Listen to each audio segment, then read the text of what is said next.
चलो दूसरा सवाल पूछती हूँ। पूछिए मैडम जी। पत्नी किसे कहते हैं? मैडम जी, ससुर की बेटी को पत्नी कहते हैं। पत्नी एक ऐसी प्राणी है जिसके सिर्फ घूरने मात्र से टिंडे की सब्जी में भी पनीर का स्वाद आ जाता है। पत्नी के आते ही पति बेचारा कई कलाओं में परिपूर्ण हो जाता है, जैसे बर्तन धोना, कपड़ा धोना, खाना बनाना इत्यादि। पति बेचारा दिन रात बैल की तरह मेहनत करके एक एक रुपया इकट्ठा करता है और पत्नी पाउडर, लिपस्टिक इत्यादि में पैसा खर्चा करके पति को कंगाल बनाने में कोई कसर नहीं छोड़ती है। पत्नी जब अपने पति के पास जब कभी भी किसी प्रकार का इच्छा जताती है और उस इच्छा को पतिदेव पूरा नहीं कर पाता है, तब उसके लिए काफी खतरनाक परिस्थिति पैदा हो जाता है और इस परिस्थिति से कभी कभी पति बेचारा बाहर भी नहीं निकल पाता है। अंततः वह पागल भी हो जाता है। पत्नी इच्छाधारी नागिन की तरह होती है और वो अपने पति को अपनी इच्छा के अनुसार काम करने के लिए मजबूर कर देती है। अतः हम कह सकते हैं कि पति को पागल करने का सभी गुण जिस औरत में मौजूद हो उसे हम पत्नी कहते हैं।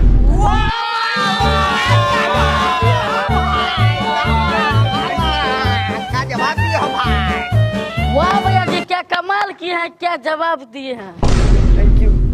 अरे तू बहुत उछलता है, अभी तुझको सवाल कर रहे हैं। मैडम जी सवाल कीजिए, नहीं डरती हैं। अच्छा चल एक कविता सुनाओ। मैडम जी कविता सुनिएगा। हाँ। सुनिए।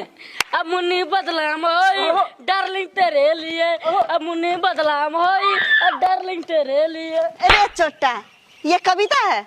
सॉरी तू डांस करने लगा? अरे तुम दोनों इधर आओ, डांस करेगा डांस। Sorry madam.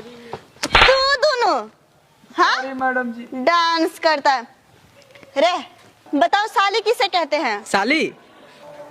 हाँ मैडम जी, अपन बीबी के बहन को साली कहते हैं। बहुत सारे बुद्धिजीवियों के अनुसार साली आधी घरवाली होती है।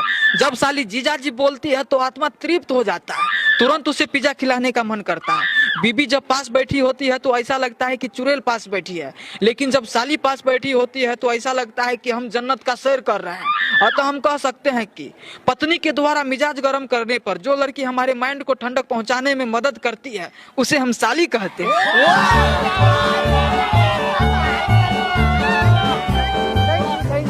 वाह भैया, हमरो शादी करने का मन कर रहा है, 2 चट्टा साली भी मिल जाएगा। अरे साला, अभी तू बच्चा है, ब्याह करने लगे